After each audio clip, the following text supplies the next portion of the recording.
When you release your track, how can you then actually earn money with it?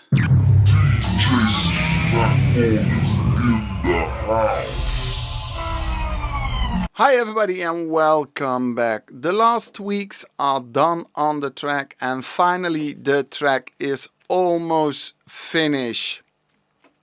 There are a few steps I have to go through to register my track.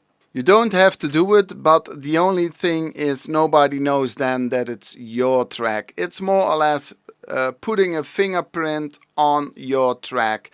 So what I always do, I've got ESR code.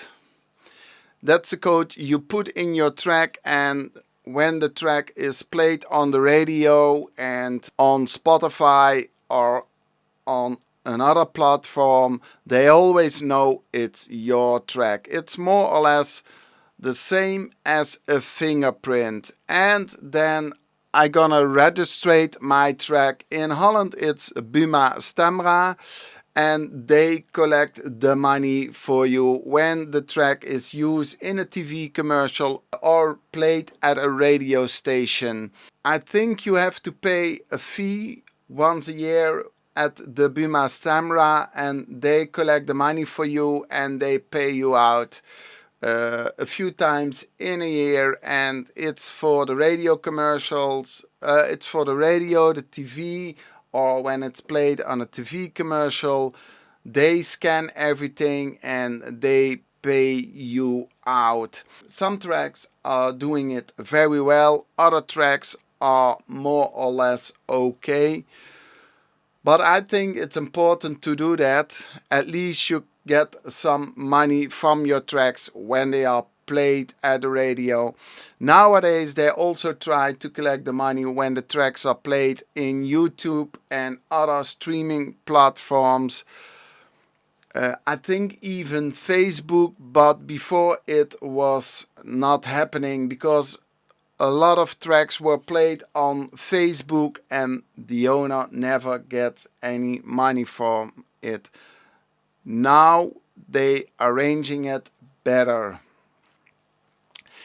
And each country has its own platform. In Holland it's Buma Stemra, and you just have to find out what it is for your country.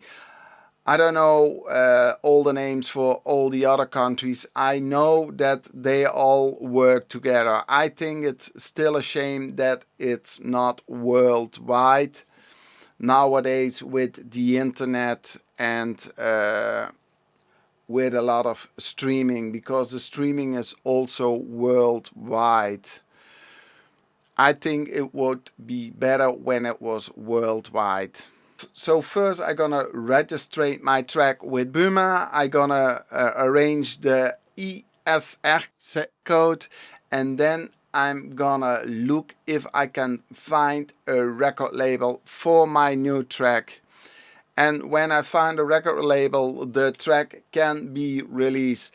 And if I don't find a label that wants to release my track, of course I release it then on Sundance Records, my own label. I hear you think, why you gonna try to release your track on another label? Well, I'm gonna explain that. I don't want to release it on a small label because I'm also having a small label, but I try to release it on a major label, so they put it in their playlist, and then you got more exposure and your track will be played more. So the chance that the track is a big success is better with a big label than a small label.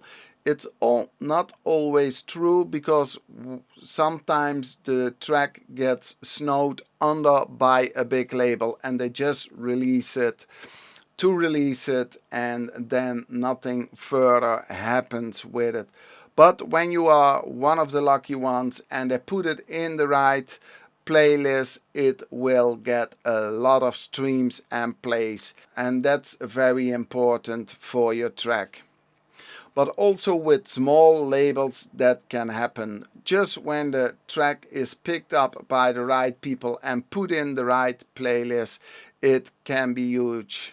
So I've got with a small label more than 500,000 plays and more than 300,000 plays with no promotion, just to be lucky that somebody puts it in his big playlist. So that's what I'm gonna do now, and then hopefully we find a big label and we can release the track. So if you have any questions about the ISR code or Buma's Tamra, let me know in the comments and I will answer them. And subscribe to the channel, give a thumbs up, leave a comment, and I hope to see you back tomorrow. Enjoy!